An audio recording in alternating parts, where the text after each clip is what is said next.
Hello guys and welcome back to DarkHorse FM, and in today's video we'll be looking at a 4-1-1-3-1, well, let's call it 4-2-3-1 system, and I'm testing this tactic out with Reading in the Sky Bet Championship. And funny enough, Reading are predicted to finish in, looking at the season preview, they're predicted to finish in 19th place in the league, and I hope that they do well with this tactic. But the tactic is a 4-2-3-1 attacking system that has an advanced forward, one winger on support DT, one inside forward on attack. You have an inverted wing back on attack DT just behind the winger, defensive midfielder on support, and then two ball playing defenders, one wing back on support duty, and then you have a super keeper on support as well.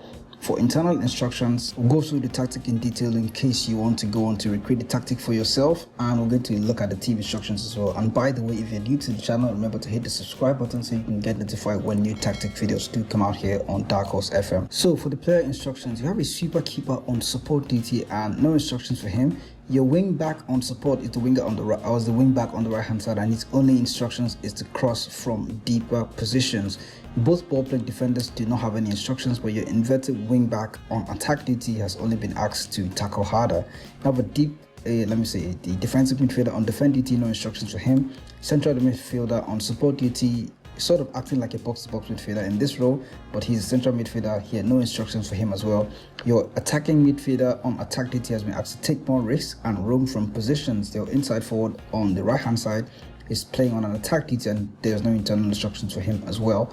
Your winger on support duty has been asked to shoot less often. Your center forward, which is the advanced forward on attack DT, so the advanced forward has been asked to shoot more often. Now, looking at the team mentality, it has been set to attacking, but occasionally when you're trying to see out the game, you can go for a more balanced and positive mentality and try to slow the game down and complete your 3 points if possible. And then if you're playing against a much bigger team, it's okay to use a balanced mentality and try to start the game off, and then if you're trying to gain control into the game, you can go on to switch to an attacking mentality.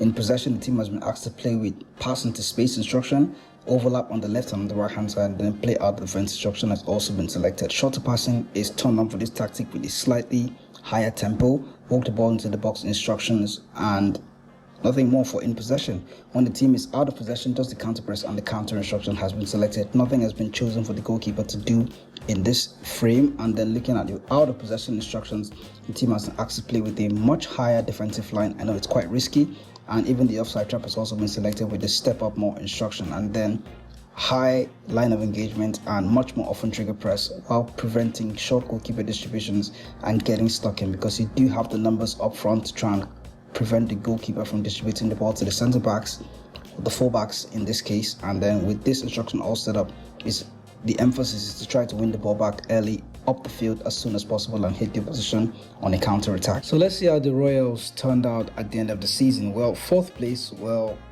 for a team that was expected to finish 16th, that's something. They have a goal difference of 30, which is quite good. The team that went in second at Watford had a goal difference of 31. So looking at the competition to see how well they did, okay, they lost in the final of the playoffs, so they actually went as far off as playoffs. They got knocked out in the FA Cup and knocked out in the Carabao Cup, but they were in the playoffs of the Championship. So the team that was 16 were at some point were in contention to get back into the Premier League. Looking at the team stats, Norwich had the highest amount of goals. Okay, Reading had the highest amount of goals alongside Norwich with 95. Most points per game was by Norwich City. Reading were in 4th with 1.71. Fewest shots, they're not in here, so they did concede a lot of shots. Most shots for, they did take a lot. They had the highest in the league with 800. Most possession, Reading 61% on average, and then best pass completion, Reading were in 5th with 85%. Fewest conceded, they weren't here as well, so they did concede a lot of goals with this tactic. Most tackles, they're not here as well. Most dribbles, they're in 4th place with 812. Looking at the competition stats, the league specifically, the Sky Bet League, we're going to switch to the league table now to see how well they did. They won 25 of the games that they played, lost 12, that's a lot. They go on to draw 9, and then with the goal difference of 30 and the points 84. So Reading, as well as they did, well, they overachieved somewhat with this tactic, but it was just the one game against Stoke City that went on to derail their season. And then, well, they had a lot of defeats towards the end of the season, which is where they fell off from the automatic promotion places and down into where they had to face Millwall in the playoffs. did go on to win Millwall in the first game by 4 goals to 1, and the second game they beat Millwall again by 2 goals to 1. Then the final game against Stoke City at Wembley was probably the straw that broke the camel's back. So it was like one step too far for Reading, and they lost 5-1 in the final. But altogether, I think it's a good tactic. It did well for them. For a team that was predicted to finish below mid-season, they went on to have a good season overall. You can go on to manage the tactic with a hands-on approach and then to see how well the tactic works out for you. This is the tactic in reiteration. I'm going to call it the 4-2-3-1 pass and move, as you can see here. And defensive midfielder, central midfielder, attacking midfielder, sort of generic roles, which is why I like the tactic as well. It's plain generic roles, and it does give you good results, and it will score you goals.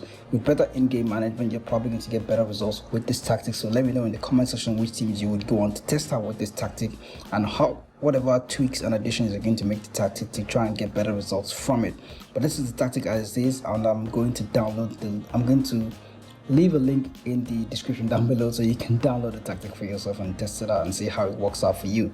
So I'll catch you guys with more manager tactics like this. Remember to hit the subscribe button so you can get notified, and turn on the notifications bell so you can get notified when those new tactic videos do come out here on this channel. I'll catch you guys much later. Thanks for watching, by the way. See you soon.